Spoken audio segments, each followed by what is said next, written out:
નમસ્કાર વિદ્યાર્થી મિત્રો, આજનો ટોપિક ખૂબ જ ઇમ્પોર્ટન્ટ છે એવા સ્ટુડન્ટ્સ માટે કે જે બહુ જ કન્ફ્યુઝ છે. શેમાં કન્ફ્યુઝ છો તમને પણ ખ્યાલ છે. સર, સેલ્ફ સ્ટડી કરવી જેને સોલો સ્ટડી પણ આપણે કહીએ છીએ કે પછી કરવી ગ્રુપ સ્ટડી. હવે બંનેના પોતાના ફાયદા અને પોતાના નુકસાન છે, તો અહીંયા આજે આપણે તમારું કન્ફ્યુઝન દૂર કરવાના છીએ. ચલો શરૂઆત કરીએ. સૌથી પહેલા તો એ સમજી લો કે સેલ્ફ સ્ટડી કે ગ્રુપ સ્ટડી બેમાંથી ગમે એ કરો, પણ બંને પોતાના ફાયદા અને પોતાના નુકસાન ધરાવે છે. એટલે ખરાબ તો બેમાંથી એક પણ નથી.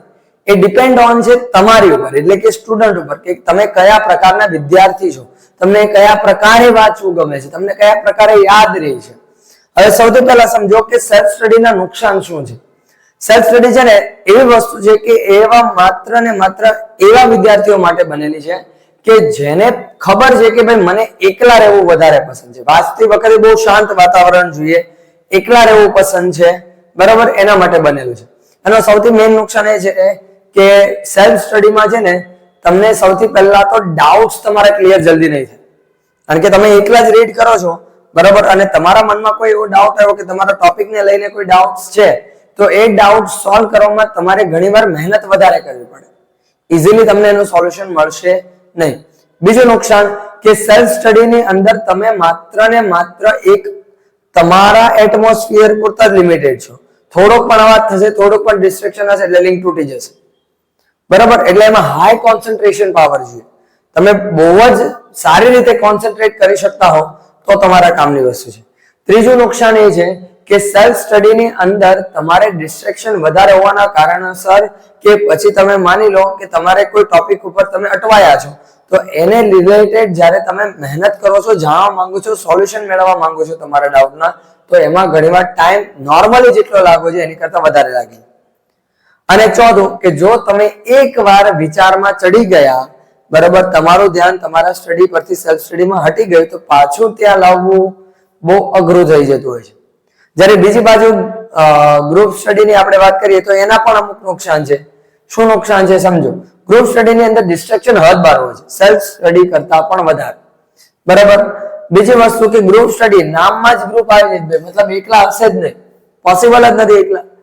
ગ્રુપ સ્ટડીની અંદર મેઇન નુકસાન એ છે કે ભાઈ તમે જો વ્યવસ્થિત વાંચવા માંગતા હો અને બીજો કોઈ તમારો મિત્ર કે તમારી સાથે વાંચવા વાળો જે તમારો પાર્ટનર છે, સ્ટડી પાર્ટનર, બરાબર, એ મસ્તી એ ચડી ગયો તો પતી ગયું, એ તમને પણ ડિસ્ટ્રેક્ટ કરી દેશે. આમાં ડિસ્ટ્રેક્શનનું જે આપણે કહીએ રેશિયો એ બહુ હાઈ હોય છે આના પ્રમાણે, એટલે કે સેલ્ફ સ્ટડીના પ્રમાણે. પણ ત્રીજો પોઈન્ટ પણ મહત્વનો છે કે સૌથી મોટું નુકસાન એ છે કે એમાં તમારે ટાઈમ બહુ વેસ્ટ થશે. એક ડિપેન્ડ ઓન યુ છે પછી, બરાબર, કે તમારી ઉપર છે. કારણ કે તમે જેટલું મસ્તી એ ચડશો, જેટલું ડિસ્ટ્રેક્શન હશે, એટલું તમે માંડ થોડુંક વાંચશો તો વાતો એ ચડી જશે, માંડ થોડુંક વાંચશો મસ્તી, માંડ થોડુંક વાંચશો તો કઈ ને કઈ બીજું પોઈન્ટ હશે, બરાબર. એટલે ડિસ્ટ્રેક્શન પ્લસ એમાં ટાઈમ પણ વધારે જશે. હવે વાત કરીએ પોઝિટિવ પોઈન્ટ્સની, તો સેલ્ફ સ્ટડી છે ને એ એવું વસ્તુ છે કે જેની અંદર જો તમને એકલા વાંચવું બહુ જ પસંદ છે, હદ બાર પસંદ છે, કાઠિયાવાડી ભાષામાં કહીએ તો, બરાબર, તો એની અંદર તમને બહુ જ મજા આવશે, તમે બહુ જ સારી રીતે કોન્સન્ટ્રેટ કરી શકશો, પ્લસ તમને કોન્સેપ્ટ બહુ સારી રીતે યાદ રાખી શકશો. તમે તમારી પોતાની ટ્રિક્સ બનાવી શકશો કે ભાઈ ઓકે આ પોઈન્ટને મારે આ રીતે જ યાદ રાખવાનું. ગ્રુપ સ્ટડીમાં એ નહીં થાય. એક બનાવી શકશો પણ બધાને લાગુ પડે એવી. તમે પોતાને બનાવવા જશો તો તમારે ટાઈમ પણ ત્યાં વધારે નીકળે, કારણ કે ડિસ્ટ્રેક્શન હદબારું છે, બરાબર. બીજી બાજુ સેલ્ફ સ્ટડીની વાત કરીએ તો સેલ્ફ સ્ટડીની અંદર બીજો પ્લસ પોઈન્ટ એ પણ છે કે તમને તમારા પ્રમાણેનું વાતાવરણ મળે, જેના કારણે તમને જે વાતાવરણમાં વાંચવું પસંદ છે એ વાતાવરણમાં તમે વાંચી શકશો, એટલે ઇઝીલી તમને યાદ પણ રહેશે. ત્રીજો પોઈન્ટ કે નેક્સ્ટ પોઈન્ટ આપણે કહીએ તો સેલ્ફ સ્ટડીનો સૌથી મોટો ફાયદો કે તમને જે ડાઉટ્સ હશે એ ઇઝીલી ગોતી શકશો, ટાઈમ વેસ્ટ નહીં થાય એમાં, બરાબર. તમને ખબર છે આ નથી આવડતું કે નથી જ આવડતું, હવે આને આપણે પાછળ લાગી જાઓ, ઓકે. બીજી વસ્તુ એ કે ખાસ કરીને સેલ્ફ સ્ટડી એવા સ્ટુડન્ટ માટે છે કે જેનો કોન્સેપ્ટ ક્લિયર છે, જેને શાંત વાતાવરણમાં વાંચવું પસંદ છે, જેને કોઈ ડિસ્ટ્રેક્શન જોતા નથી. હા, તમારી પાવર ઉપર છે, પછી સેલ્ફ સ્ટડી કરતા એ કઈ કામ નહીં, સુઈ જવાનું ને બધું, બરાબર, ધ્યાન બહુ ભટકશે. એટલે સેલ્ફ સ્ટડી એવા વિદ્યાર્થી માટે છે કે જેને પૂરેપૂરી મહેનત સાથે વાંચવું છે, લખવું છે, ભણવું છે, આગળ વધવું છે, અને બહુ એકલા વિચારધારામાં, ક્રિટિકલ થિંકિંગ સાથે પણ આગળ વધવું, કારણ કે એમાં ક્રિટિકલ થિંકિંગ આપણા માઇન્ડને સ્ટ્રોંગ બનાવે સેલ્ફ સ્ટડી, કારણ કે એકલા જ લડવાનું છે. ડાઉટ આવ્યા જાતે સોલ્વ કરો, નથી ખબર પડતી જાતે સમજો, બરાબર.